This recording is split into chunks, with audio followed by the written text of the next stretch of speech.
Welcome to Designer Discussions with Jason, Maria, and Miriam. Unfortunately, Maria is not here today because she has the flu, so we're sending our thoughts to her, so hopefully she can feel better soon. Today, I'm very excited to have Kelsey Ogletree with us.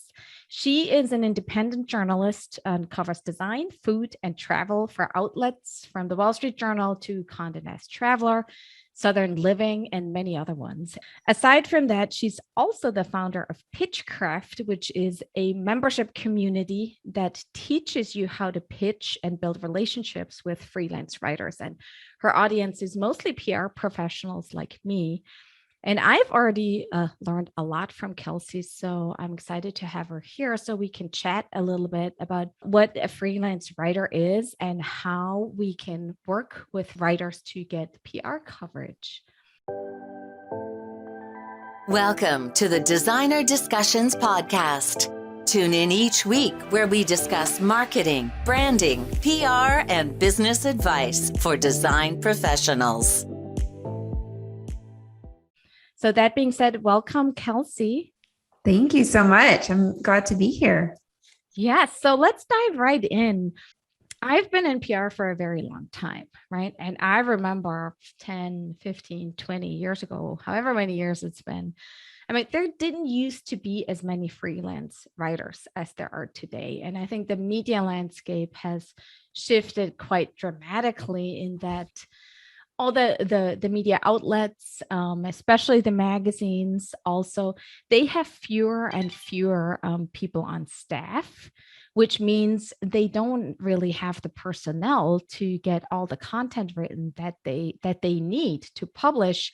So more and more freelancers have filled that gap. And Kelsey, maybe you can just tell us a little bit about because you are a freelancer. So what is a freelancer? What do they do? It's like, how are they different from an editor who works for a magazine or another media outlet? And how do they work together? Sure. Great question, Mirjam, and happy to talk us through that. So when you think of a freelancer, think about someone who is a business owner who happens to write. So what I do as a freelancer is I write for a wide variety of publications, and my ideas are my livelihood. So what that means as a freelance writer is that I come up with ideas that are a good fit for publications. I have to formulate those into a pitch, very similarly to a PR pitch, and basically sell myself as the writer along with the idea to the editor of whatever publication I'm pitching that to. So the goal is to ultimately convince the editor that it's a great story and get them to commission me to write the piece, which is how I earn a living. So that's why I mentioned that ideas are our livelihood, because without good ideas, we have nothing to pitch to the editor to essentially sell. So the time that we spend pitching as freelance writers is essentially unpaid time, right? And then once we get the commission for the story, that's when we actually may get paid for the article, whether that's by the word or a flat rate for the piece. And then at that point is when we would begin reporting and writing the story for the publication. So the reason that I think it's a great idea to pitch freelance writers is because we are always on the hunt for these ideas, because we have to find those ideas to make our business work, right? So I think one mistake a lot of people make when they're new to pitching the media is they will pull out a masthead or find the digital editor for a magazine, and they'll immediately pitch the person who's at the top because they think they're in charge. They're the ones kind of the gatekeepers over the stories. But actually, the opposite is true. I think that when you pitch a freelance writer, you have a lot better chance of getting your idea seen and possibly pitched to that publication because, like I mentioned, us freelance writers are always on the lookout for those ideas, whereas editors, and especially those at the top, are a lot more focused on the publishing side of it and the business side of the publication, and not so much the day-to-day publication of stories, whether that's digital or print.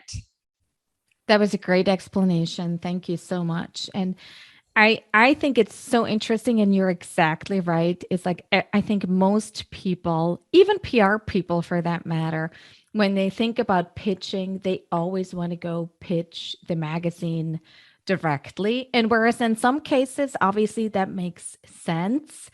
But when it comes to talking about trends or anything that's idea based, it definitely is so much better to be pitching a freelancer, right?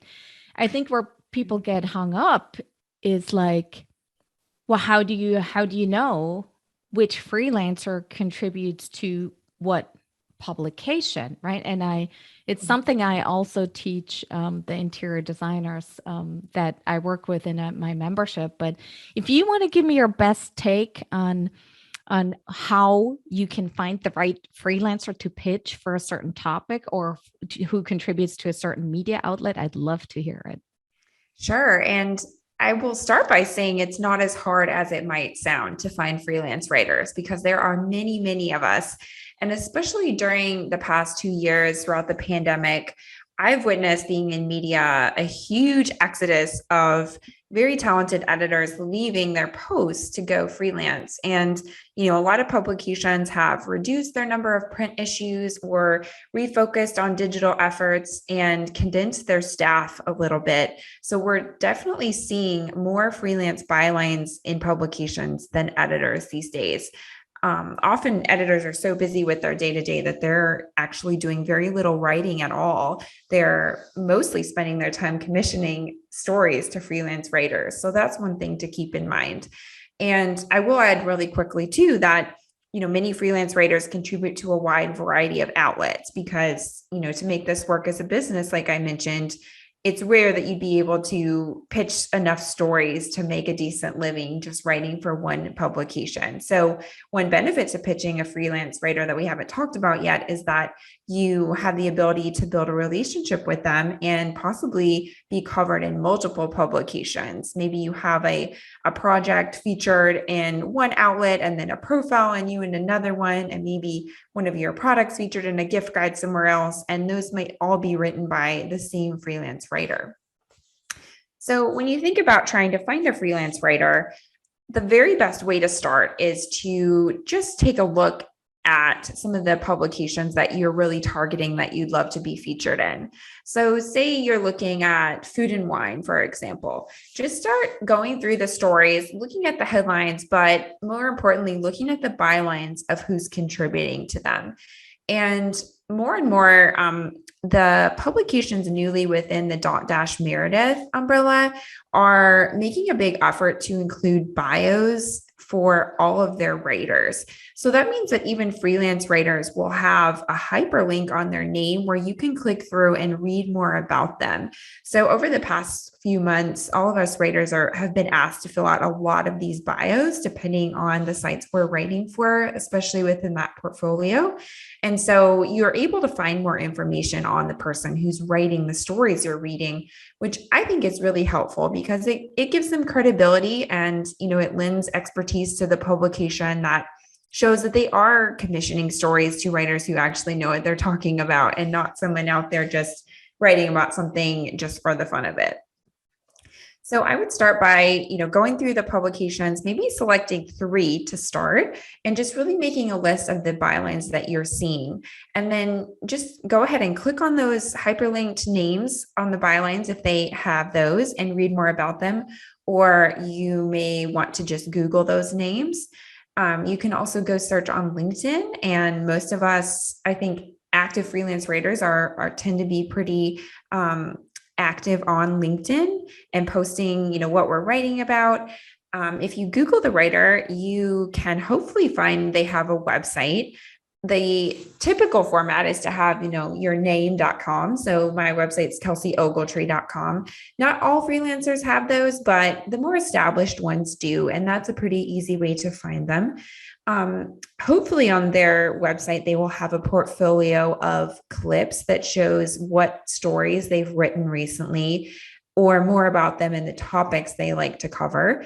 If they don't, some things you can try are going to a website called contently.com, which offers a free portfolio site for freelancers of all kinds. And so if you search someone's name in Contently, that can pull up a portfolio page for them that may help show you what publications they write for and the kinds of topics they cover. And another way is to search a program called Muckrack. Now, this is a PR software tool you may be aware of that is a paid service, but you can utilize. It's very expensive too if you pay for it, actually. That's very true. You can utilize this though, just as without a subscription by just searching the writer's name and that term. So if you wanted to see what I was writing, you could search Kelsey Ogletree Muckrack, and that would pull up my free, like public facing Muckrack page. And what it does is it crawls the web for that writer's byline. So it would easily pull up all of my recent pieces in one place, and you would be able to click through and see a little bit more about where I'd been contributing and the types of topics I was covering. And of course, we can't forget about social media, right? I think Instagram has become more and more of a tool for finding people. And, the more established freelance writers who are serious about the business will put freelance writer in their title or independent journalist, as I do. And you can easily search the person's name or that title on there and just kind of begin to sort through. And a lot of times you can see what people are writing about. A lot of people will have highlight reels where, they share their recent stories. And that's a good way to just follow them and kind of get a little bit of a look at who they are before you consider pitching them. I think you pretty much touched on all the things that I do when I look to find a freelancer. And I actually have a PR software that I use. And it's not Muckrack, but I have to say it's not always very helpful. Googling the name of the freelancer usually gives me better information than searching for the person in my PR software, which is a little bit sad, but that's Google is very powerful. And usually Muckrack, actually the Muckrack link for the freelancer is often one of the first ones that shows up.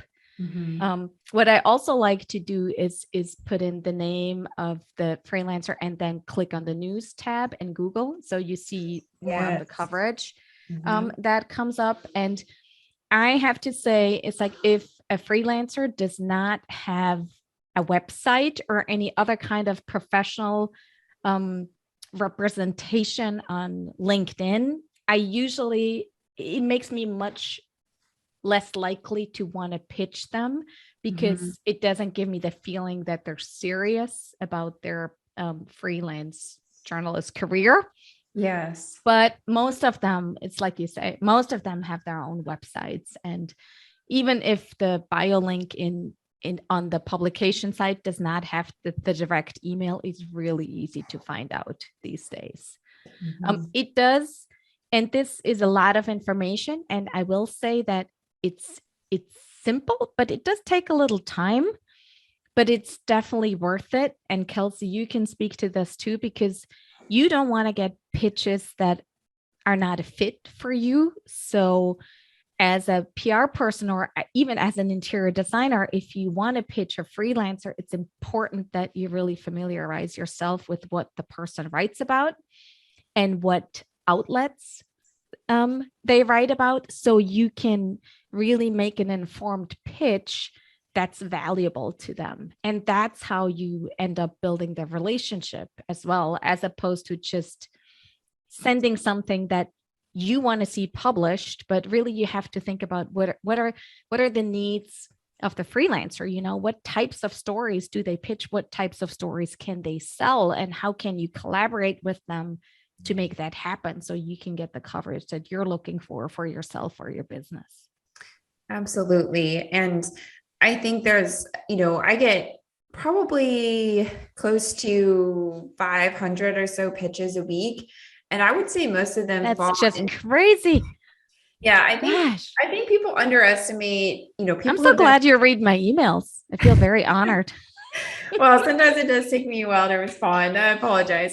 But I think people underestimate, the number of emails that more established freelancers get. And, it's great if you can find a freelancer who I have some friends who say they get 10 to 15 pitches a week. I mean, that's sort of a dream at this point because it's very hard at some point to sort through all the ideas you're getting. But I would say the vast majority of the pitches fall into the category of either sending out a mass press release or sending out the same email to lists that people build off of these PR softwares. And, the third way that I see people do it far less frequently that is much more effective is when you really take the time to even put in 20 minutes of research on that writer and think about, just kind of sit with it for a minute and think about what is an angle that you could pitch a freelance writer, because that's one thing we haven't really talked about yet is like how to pitch them. You don't want to just reach out and say,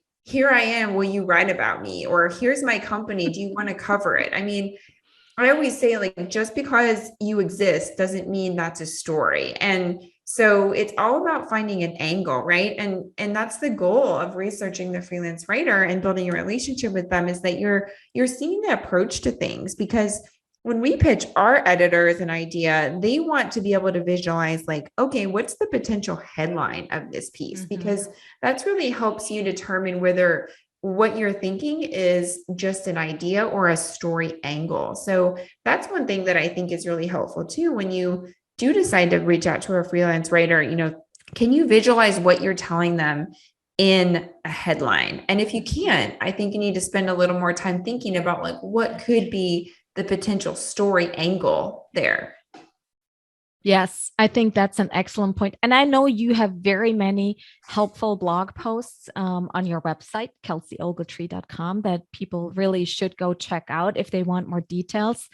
But I wonder if you could just maybe tell us the 3 to 5 most important things when people write a pitch. In terms of very, very practical, it's like, what should be included, what should not be included, like the major do's and don'ts of sending a freelancer your first pitch, the first email you ever sent. Sure. That's a great question. I would say always think about the why now, why me? So by that, I mean, like, what is the why? What is this story angle that you're pitching?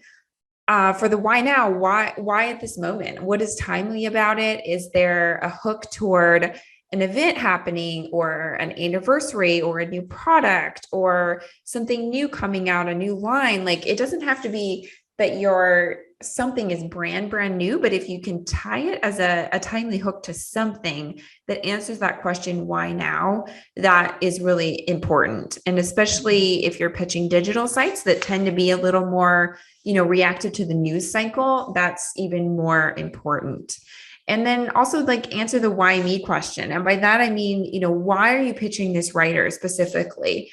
And the answer to that question could be, maybe you're writing a story about, maybe someone recently wrote a piece, something to do with like baking cakes, and you're a company that has, a new mixer out that is, helpful for making cakes. Like, maybe that's why you selected this writer, just as a totally random example, but, provide an entry point as to why you're pitching them, maybe how you found them and why you're reaching out to them specifically over any other writer. I would also say keep it short. Like, most people do not heed that advice, even though, on my blog and my Twitter account, I am constantly saying, like, please keep your pitches short and to the point. And it's really hard to write short and concise. It's actually easier to write longer. But, when you're considering the volume of pitches, when I'm saying like 500 emails a week, imagine if every one of those is 500 words, like how many words that is. That's 25,000 words you're asking. That's like half of a novel, So when you put it in perspective like that, you can communicate your point and your idea in 200 words or less. And I would really challenge people to do that, write your pitch in a Word document, do a word count, and make sure that you're falling within that range. And I would also say, don't try to cram in everything. Don't put your whole story in a pitch. Don't spend 2 hours writing an email. Take 20 minutes, think about what you want to say, include the why angle, like why now, why me, Include a few links to whatever you're mentioning. And please don't attach big images. That's a pet peeve of mine when people send like 10 megabyte attachments. I already have to pay for like extra Gmail storage. And when I get something like that, I'm like, I just want to delete this because they don't, especially if like someone's submitting me project photos or something, just use a Dropbox link, use Google Drive. Those are there for a reason and they're amazing free tools you can use.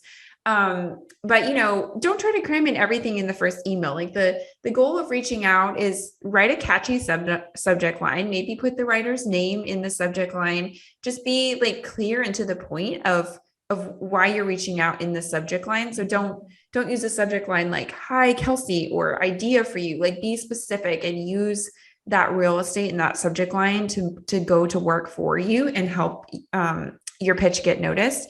So you actually open the email? Right, exactly. Yeah. And overall, I would just say when you're sending a pitch to a writer, don't feel like you have to cram in your life story and everything you want to say to them in the first email. I mean, think about it like you're walking up to someone at a cocktail party and, you wouldn't walk up to them and talk for 15 minutes before they have a word to get in edgewise, right? Like just reach out to them and say, who you are, why you're reaching out, what the timely hook could be, why it could be a good fit for you to tell their story, and then open it up and say, if you'd like to hear more details, happy to provide those. Would love to answer any questions you have or connect further. And that kind of leaves the door open for them to think about it and let you know and get back to you and continue that conversation. I actually have a two-part question. So for the publications that you write for on the designer side, because that's mainly our audience, what are some topics that you are actually pitched that rarely ever get any type of publication or notoriety? And then on the opposite end, what are some of the topics that if they're original will get airplay? That's a really tough question because it really depends. I would say like for the Wall Street Journal, for the mansion section, I'm always looking for unique stories around like historic homes, neat backstories to renovations or, trends along that line. It's really hard to pinpoint exactly because it just has to be kind of like that really niche story that hasn't been told elsewhere. I will say that if you're pitching a major outlet for a design like project, it's really important that you don't post those photos anywhere else before you pitch. And the audience may already know that, but I know that sometimes editors will disqualify things from being written about if the designer has even posted pictures on social media. Mm-hmm. And so that's one thing to really hold the photos if you're thinking, especially for high profile projects. Exactly. Yes, if you're thinking you may want to feature it somewhere, really try to pitch it first before you share any images of that. And certainly if it has been featured elsewhere, you need to be transparent about that up front in your pitch, because it would burn a bridge with a freelance writer if you tried to pitch a project or a story that had been told similarly in another publication and you were trying to kind of get it covered again in a similar way. That would be a red flag to me if I wasn't knowledgeable of that up front, because that would make me look bad to my editor, right? If I didn't realize it had been published elsewhere. 100%. Yes. I would say like one thing I'm looking for right now is I'm interested in writing some stories about professional organizing and kind of how that plays into design and how like professional organizers and designers may work together. So I'm kind of looking for some interesting stories along that line. Another piece that I was in the process of researching was, we're seeing so much interest in space travel and everything to do with, the universe, and looking to know if any designers are doing like sort of celestial inspired rooms in a more sophisticated way than just, starry wallpaper on a kid's room or something like that. So that's another one I was looking for. Also just trend stories. If you're going to pitch an idea that you've been thinking about that you're doing, rather than just pitching it as, here I'm a designer and this is something I did, like think about, are you seeing anybody else do a similar take on something? Like, Are you seeing people use like a particular kind of art in a certain way, or, a unique style of window treatment, or, just thinking about things in a broader scale than just yourself? And what freelance writers really love is if people can pitch some ideas that help them become trend spotters. So, if you're having coffee with your interior designer friends and you're all talking about something you've seen happening or that your clients are asking about, that's a great thing to let a freelance writer know, because we want to know like what's happening in your inner circles and how is this indicative of a larger trend in the industry. And that's something I really don't get pitched that often. Another angle I don't get pitched very often is contrarian takes on things. Like, so say everyone's saying like, these new like curvy furniture is the trend for 2022, and these soft lines and curves and windows and islands. And maybe there's a designer who says, these are tacky and I'm all about these like straight lines, or, someone who's, totally just going against what everybody else like is taking as like popular opinion. Or, if you see all those like 2022 trend reports come out from some of these major outlets, and there's one that you just have the complete opposite take on, like those are things that make kind of my ears perk up when I see that in my inbox, because I'm trying to come up with these original story ideas that not everyone else is writing about. Mm-hmm. And, if you have a contrarian opinion on it, there's a good chance other people might too. And so just kind of like thinking a little bit differently around, like, rather than taking those trend reports and saying like, oh, I have something that fits into this, how can you take sort of an opposite approach to that? Or maybe like go deeper within it to like something like on a even like more granular level within that.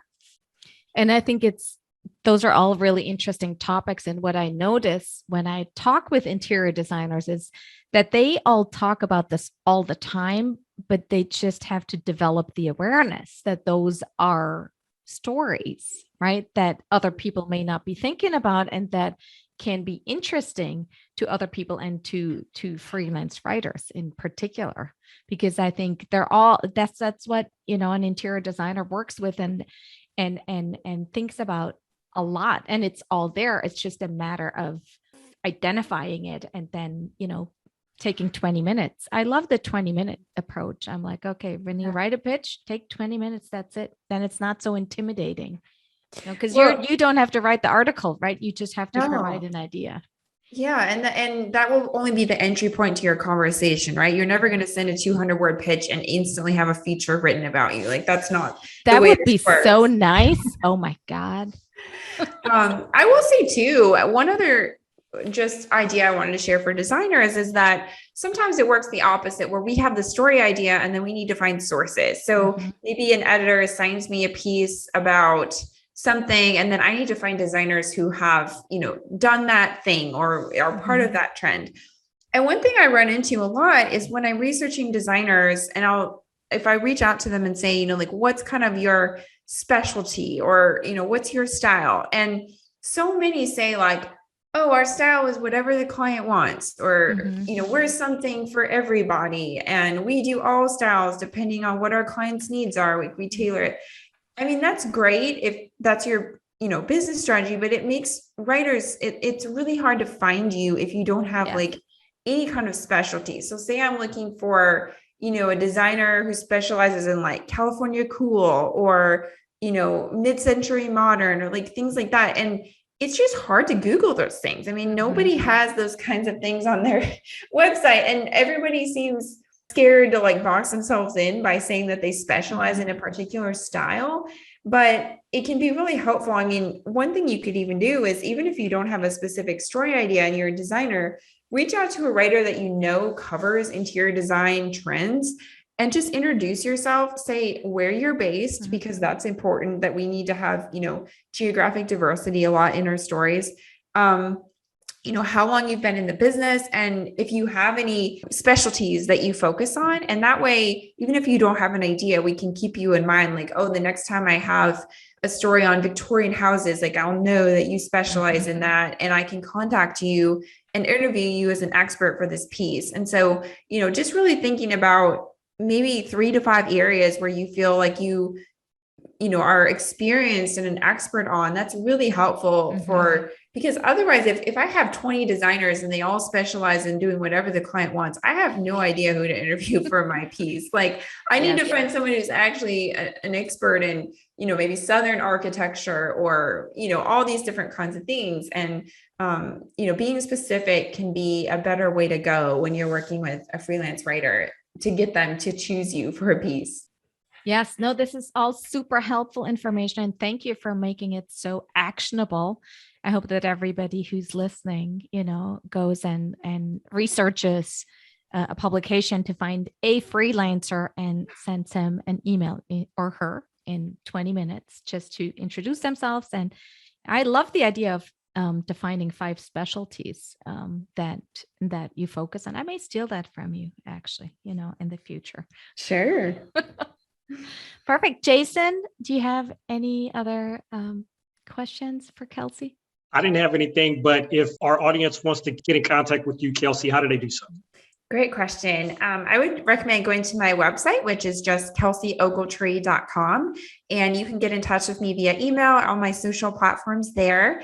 And if you're interested in learning more about Pitchcraft, which is a business membership designed to help you find and build relationships with freelance writers, you can learn more about that at pitchcraft.kelseyogletree.com. Awesome, Kelsey. Thank you so much for coming on and sharing with our audience how to best pitch freelancers. We really appreciate it. Of course. This was fun. Thank you. We hope you enjoyed this episode of Designer Discussions. What was your takeaway? Care to share your thoughts and tag Jason, Maria, and Mirjam on social media? You can find them on all platforms at designerdiscussions.com. Don't forget to like, subscribe, and leave a review or comment for this episode from wherever you are listening.